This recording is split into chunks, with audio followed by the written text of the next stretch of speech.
आपण आपली ही सिरीज आहे ना पुन्हा एकदा परत कंटिन्यू करतो आहे, कारण की माझं मिशन आहे की तुम्हाला 1 करोड पर्यंत घेऊन जाणं.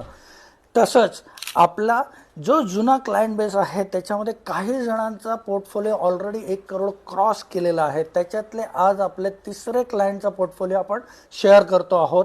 तर जरूर बघा आणि हा व्हिडिओ जास्तीत जास्त जणांना शेअर करा. ह्या क्लायंटने 2020 आपल्याकडे इन्व्हेस्टमेंटला सुरुवात केली SIP आणि लमसमच्या स्वरूपात. 1,26,00,000ची इन्व्हेस्टमेंट झाली आहे मित्रांनो. आणि आज त्यांचा पोर्टफोलिओ आहे जवळपास 1,64,00,000चा, म्हणजे 22.69% रिटर्न त्यांना जनरेट झालेले आहेत. मित्रांनो, तुमचा सुद्धा असाच पोर्टफोलिओ बनू शकतो. फक्त तुम्हाला एकच करायचं आहे, सुरुवात करायची आहे. भलेही छोट्या अमाऊंटने सुरुवात करा, पण 1 करोडला आपण नक्की पोहोचू शकतो. जर मित्रांनो तुम्हाला सुद्धा 1 करोडला पोहोचायचं असेल तर तुम्ही मला दिलेल्या नंबरवर जरूर व्हॉट्सअप करा. धन्यवाद मित्रांनो.